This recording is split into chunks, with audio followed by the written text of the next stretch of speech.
a kid that's born today will never use a bank. Will never go to a bank, walk into a bank. It just won't happen. We're already kind of there already. Like, when was the last time you were in a bank? For the average person, we can do everything online. And so we're kind of getting used to that. And then all of a sudden Bitcoin shows up and makes all of these other Visas, MasterCards, banks pretty much obsolete. And it's kind of weird to say that, but that's going to be the focus of today's show, is that we're cutting out the middleman. And what does that look like? That's what you have to think about, that is we're cutting out the middleman. So on the Bitcoin white paper, the very top, it reads a peer-to-peer electronic cash, Bitcoin. And that sounds good in principle, peer-to-peer. You're cutting out the middleman. You're probably going to save a lot of fees with that. But you also have to take it a step further, and you have to think about what that's going to look like for your life. Because we've grown up in a world where the middleman really ensures a lot for us. It keeps both sides honest in a transaction. And so if you get rid of that, yes, you're going to save some fees, but you're also going to have a lot of risk involved there. And that's, as this transition happens, that risk is going to go down. But if you want to find a way to get ahead of that, and if you really want to optimize this economy, this new peer-to-peer economy, you have to start doing it today.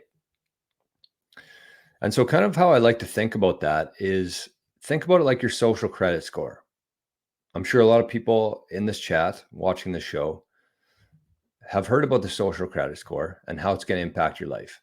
And I want to take a little bit of a different spin on that social credit score. So I do think you're going to have a social credit score. I don't think it's going to be used in such a negative way like everybody thinks it's going to. Kind of, I would say the majority of people, they hear social credit score and they think of, having your bank account frozen because you made a bad tweet, or having your bank account frozen because you posted a video on YouTube that certain people didn't like. That's kind of what most people think with the social credit score. Or if you cross the road at a non-crosswalk, you're going to get dinged $50 from your bank account. That's kind of how most people think of a social credit score. But that's assuming that we're going to continue living in a centralized world where there's going to be somebody who has the ability to shut you off. And so as this transition plays out, I think that there's going to be about 3 or 4 different economies that are existing within it. Okay, so hear me out. The first one is going to be as it is today. It's going to be, some people are buying Bitcoin, some people are holding fiat, some people are using Facebook Marketplace, some people are using LinkedIn. Like, there's people who do all of these, not just an extreme, but they do a little bit of everything. And I think that's the average person right now. They're just kind of getting a feel for everything. There's also going to be the social credit system, as it's the evil part of that. So I think that there's going to be people who don't want to work or can't work, and they're going to be supplemented with some sort of universal basic income.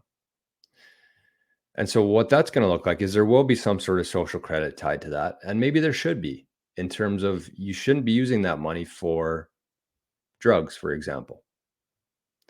So there'll be some bad things that come from that. But when you're relying on the government, or when you're relying on somebody to feed you, you're at the mercy of them.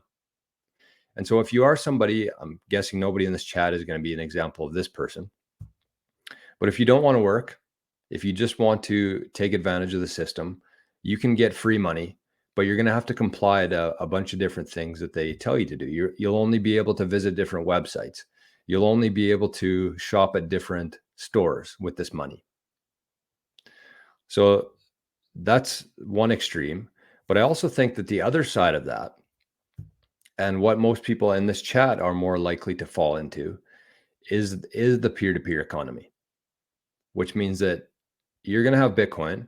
You're going to find other people in the world who accept Bitcoin, and that's how you're going to run your life. You can set yourself up to live on a Bitcoin standard in a Bitcoin economy. It just takes time to get there. So a couple things to keep in mind here with that is that you will have a social credit score in both systems.